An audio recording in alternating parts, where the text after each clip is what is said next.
चलो कुछ डाउट लोगों ने पूछा हुआ है, एक डाउट और क्लियर करता हूँ। Sir how to design combinational circuit from truth table. अगर कॉम्बिनेशनल सर्किट डिज़ाइन करना है तो उसमें सिर्फ और सिर्फ इनपुट लगता है और आउटपुट लगता है। जो आपका आउटपुट होता है वो इनपुट पे ही डिपेंड करता है, उसके पास्ट पे ही बिल्कुल डिपेंड नहीं करता है। तो इस तरह के सर्किट डिज़ाइन करना बहुत आसान है। मैं एक क्वेश्चन स्टार्ट करूंगा पूरा ट्रुथ टेबल से और लास्ट तक लेके चलेंगे और यही प्रोसीजर हर क्वेश्चन में लगता है। तो एक काम करते हैं सर, 3 वेरिएबल का क्वेश्चन लेते हैं, ट्रुथ टेबल लेते हैं, A, B and C। This is the 3 variable truth table. ठीक है, 1 2 3 4 5 6 7 8। ठीक है, ट्रुथ टेबल ये आपके लिए बना भी हो सकता है, बनाना भी पड़ता है कभी कभी।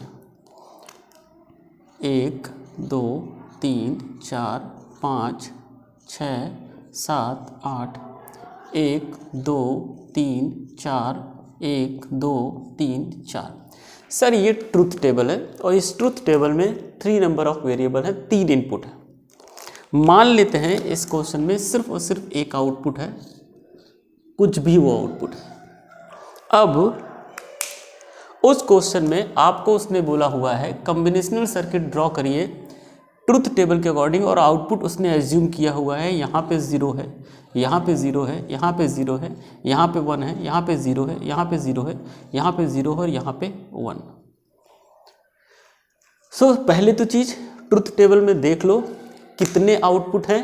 1 2 3 4 5, कितने आउटपुट हैं? सर एक आउटपुट है।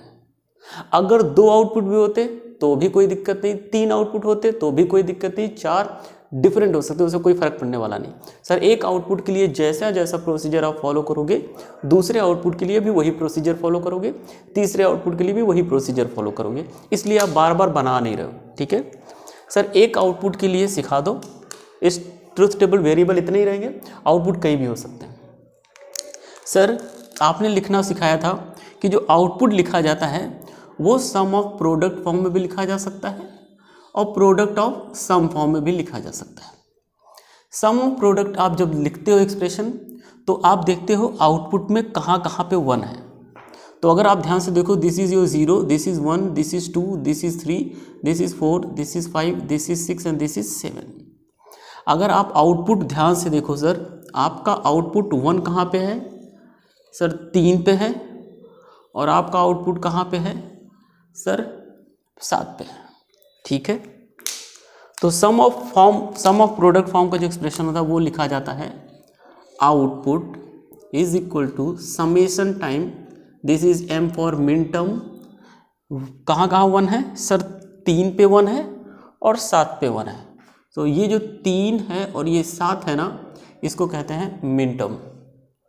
सर ये एक्सप्रेशन हमको बन चुका है। अब एक काम करते हैं सर, इस एक्सप्रेशन से हम लोग एक्सपेंड करके लिखना चाहते हैं कि एक्सप्रेशन आखिर कैसा दिखेगा। Output is equal to 3 + 7। 3 के सामने देखना है और 7 के सामने देखना है, जरा ध्यान से देखना। सर 3 के सामने देखो क्या लिखा हुआ है, 0 1 1। सर 3 के सामने क्या लिखा हुआ है? 0 1 1। 7 के सामने क्या लिखा हुआ है? 1 1 1, और इसी को क्या करना है? प्लस करना है। सर ये तीनों के तीनों क्या है? वेरिएबल्स। 0 के सामने 3 variable A B and C, A B and C। अगर 0 होगा तो A बार, अगर 1 होगा तो एज इट इज़ वेरिएबल उतरता है A B and C। That means आपका जो लॉजिकल एक्सप्रेशन आया ना सर, वो लॉजिकल एक्सप्रेशन ये आपका बन गया। This is the logical expression. कैसे लिखते हैं? 3 और 7 देख लो। 3 और 7 के सामने इनपुट क्या लिखे हुए हैं? 0 1 1 है और 1 1 1 है। जहाँ पे 0 होगा वहाँ पे A तो आएगा ही, ABC ही होगा, लेकिन जहाँ पे 0 होगा वहाँ पे A बार, 1 है तो B और C है तो 1 है तो C, ये उतर गया। सर ये जो एक्सप्रेशन आता है, ये एक्सप्रेशन कहलाता है नॉन मिनिमल फॉर्म। अभी जो ये एक्सप्रेशन आया है वो नॉन मिनिमल एक्सप्रेशन है। एक काम करते हैं सर, इस नॉन मिनिमल फॉर्म एक्सप्रेशन को मिनिमाइज करते हैं by using Boolean algebra. Sir Boolean algebra लगा के इसको एक्सप्रेशन को चलो मिनिमाइज करते हैं। चलो मिनिमाइज किया जाए। आउटपुट इज इक्वल टू, एक काम करते हैं सर, इस पूरे एक्सप्रेशन से अगर आप देखो बी सी कॉमन ले लेते हैं, बी और सी। अगर आप बी सी कॉमन ले लीजिए सर पूरी एक्सप्रेशन से, तो बचेगा क्या, ए बार प्लस ए। और आपको अच्छी तरीके से पता है कि A bar plus A is nothing but is equal to 1। तो उस हिसाब से एक्सप्रेशन जो बचेगा वो होगा सर बी सी। तो जो आपका आउटपुट एक्सप्रेशन है वो क्या बनेगा, मिनिमाइज करने के बाद B into C. This minimum expression को अब क्या करना है सर, लॉजिक सर्किट क्या है, ये B C basically AND gate है। इसका मतलब इसका जो लॉजिक सर्किट होगा वो ये होगा बी सी। आपको बी और सी अप्लाई करना है किस पे, एंड गेट पे, और यहाँ पे जो एक्सप्रेशन आएगा वो किसका होगा, आउटपुट का। And this is called the logic और the combinational logic circuit by using this truth table. इस ट्रुथ टेबल के हिसाब से जो लॉजिकल सर्किट बनी है, कॉम्बिनेशनल सर्किट बनेगी, वो होगी ये। और यही है कॉम्बिनेशनल सर्किट जो आपने इससे डिज़ाइन किया हुआ है। This is the design. अब एक चीज़ समझना सर, ये तो इस वाले आउटपुट के लिए था, इस तरह के सर्किट के लिए था। अब हो सकता है ट्रुथ टेबल बदल जाए, ट्रुथ टेबल में कुछ और ट्रुथ टेबल हो, उसके लिए लॉजिकल सर्किट कैसे बनेगी। थोड़ा सा और टफ क्वेश्चन ले लेते हैं सर, थोड़ा और 1-1 ले लेते हैं, फिर देखते हैं, क्योंकि ये एक बार में मिनिमाइज हो गया, थोड़ा और लेंदी ले लेते हैं, थोड़ा सा देखते हैं क्या सही में ऐसा कुछ बनता है, कुछ और कॉम्प्लिकेटेड सर्किट बनेगी। यस बनेगी। याद रखना, जब भी कॉम्बिनेशनल सर्किट लॉजिक डिज़ाइन करना, जनरली बेसिक गेट यूज़ करना, अगर कहा नहीं गया है क्वेश्चन में तो। अगर बोला गया है नैंड से बनाओ या एंड से बनाओ तो अलग बात है, लेकिन अगर बोला नहीं गया है तो जब भी लॉजिकल सर्किट बनाना वो बेसिक गेट से बनाना। बेसिक गेट मतलब एंड गेट, और गेट और नॉट गेट। क्लियर।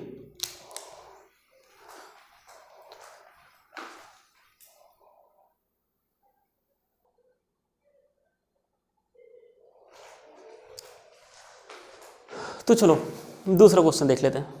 सर ये दूसरा क्वेश्चन आप लेके चल रहे हो, इसमें आपने क्या किया, 3 वेरिएबल का ही लिया, कोई प्रॉब्लम नहीं। Output 1 and output 2। According to the output 1 यहाँ पे 0 है, यहाँ पे 0 है, यहाँ पे 0 है, यहाँ पे 1 1 1 और यहाँ पे सब जगह 0 है। इस आउटपुट के हिसाब से कैसी लॉजिकल सर्किट डिजाइन होगी, आउटपुट 2 0 1 1 1 0 0 0 0। यहाँ पे भी 3 जगह 1 है, लेकिन इस इसके आउटपुट के हिसाब से क्या लॉजिक सर्किट डिज़ाइन होगी, आप दोनों का बता सकते हो। बिल्कुल। एक काम करते हैं, यहाँ पे लिखते हैं आउटपुट 1 का, और यहाँ पे लिखते हैं आउटपुट 2 का SOP form, that means sum of product. तो जो आउटपुट है वो क्या होगा, समेशन मिन टर्म। कहाँ कहाँ पे 1 है सर, 0 1 2 सर 3 4 5 पे है, 3 4 एंड 5 पे है। और यहाँ पे 1 कहाँ कहाँ पे है सर, 1 2 एंड 3 पे है। तो दैट मीन्स जो आपका आउटपुट 2 है उसके हिसाब से ये क्या है, 1 2 एंड 3 पे है। दैट मीन्स 0 1 2 3 पे, 1 2 3 पे है। अब देख लेते हैं, ये आउटपुट 1 है और ये आउटपुट 2 है। अब इसके हिसाब से देखते हैं सर कैसा आपका लॉजिकल सर्किट बनेगी और कैसा आपका आउटपुट आएगा। क्लियर।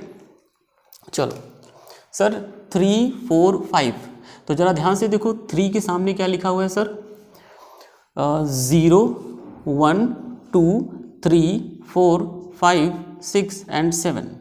अगर आप 3 के सामने देखोगे सर, तो 3 के सामने क्या लिखा हुआ है सर, 0 1 1, दैट मीन्स 0 1 1।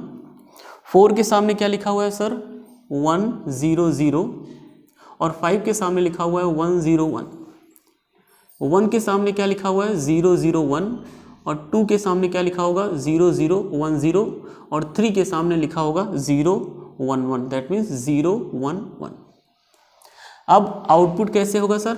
आउटपुट होगा आपका ये लिखा हुआ है तो 0 मतलब ए बार और B C plus A B bar C bar और यहाँ पे क्या होगा ए बी बार और सी। ये आपका नॉन मिनिमम फॉर्म एक्सप्रेशन है जो आपको वहाँ से मिला।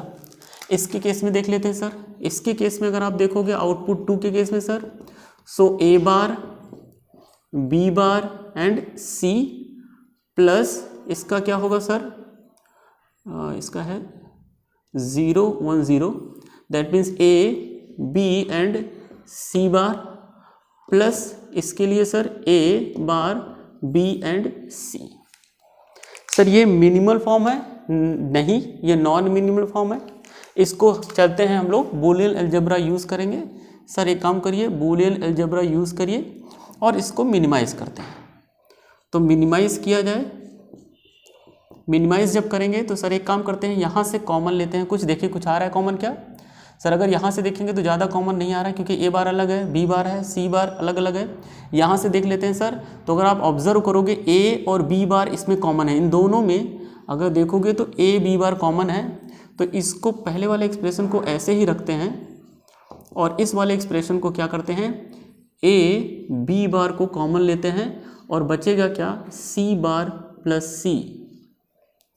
और अगर ऐसा होगा तो सी बार सी जो होता इज इक्वल टू 1, तो ये जो एक्सप्रेशन बचेगा वो होगा A bar B C plus A B बार।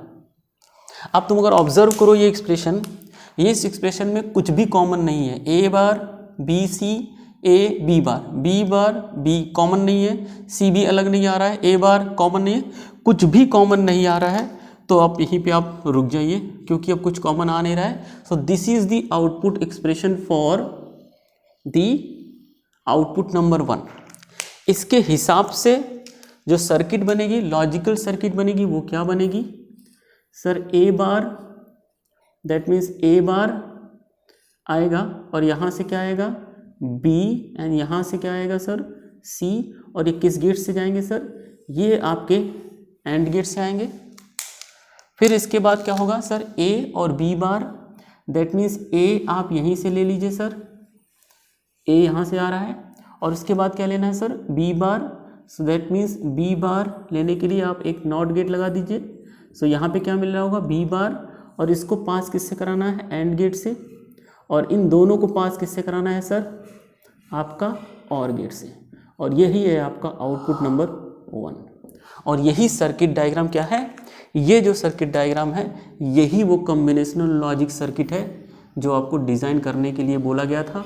और ये किसकी वजह से डिज़ाइन हुआ है, ये डिज़ाइन हुआ है इस ट्रुथ टेबल में आउटपुट नंबर 1 का जो लॉजिकल सर्किट है वो है ये, जिसमें एक एंड गेट लगा हुआ है, एक एंड गेट, एक और गेट और एक नॉट गेट और एक नॉट गेट। और ये सर्किट डिज़ाइन हो गई हमारी।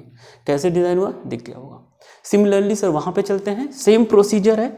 आप लोग एक काम करना, इसको मिनिमाइज़ कर लेना बूलियन अलजेब्रा से और लॉजिकल सर्किट खुद बना के देख लेना।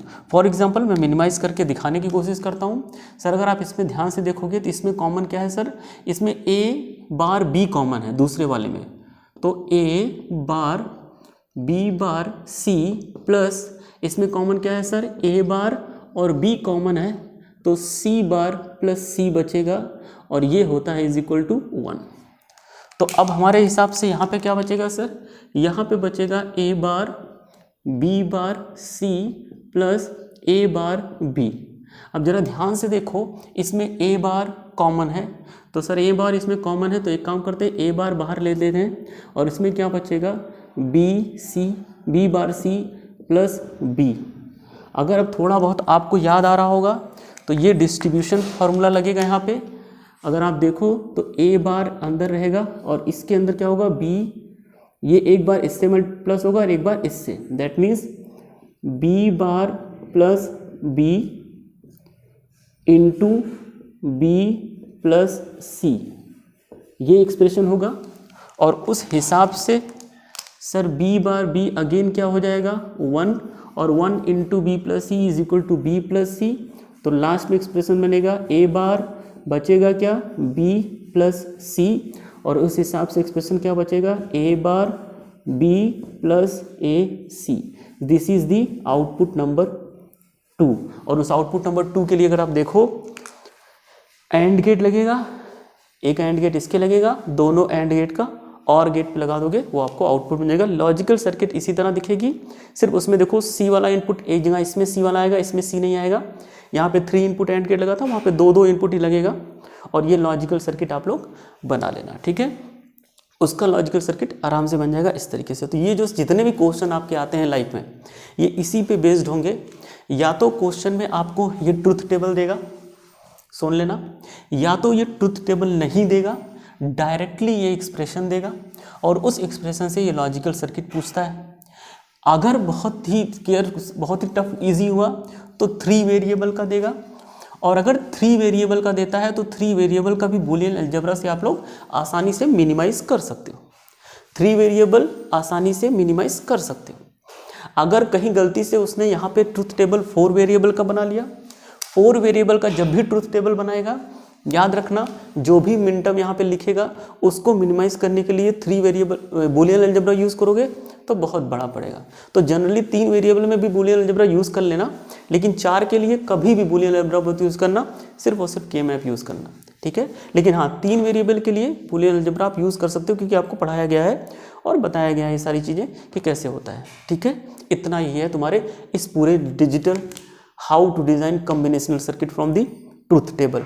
एक क्वेश्चन फ्रॉम यहाँ टू यहाँ आपको बनाना पड़ेगा, यहाँ से यहाँ आना पड़ता है। ये कंप्लीट क्वेश्चन है। कभी कभी क्वेश्चन में ये नहीं देगा, सिर्फ इतना देगा और यहाँ से आपको यहाँ तक पहुँचना होगा, दैट्स इट, वो इजी क्वेश्चन हो जाएगा। लेकिन और थोड़ा लेंदी क्वेश्चन बनाना होगा तो वो आपको ये ट्रुथ टेबल देंगे और यहाँ से आपको यहाँ तक पहुँचना पड़ेगा। क्लियर।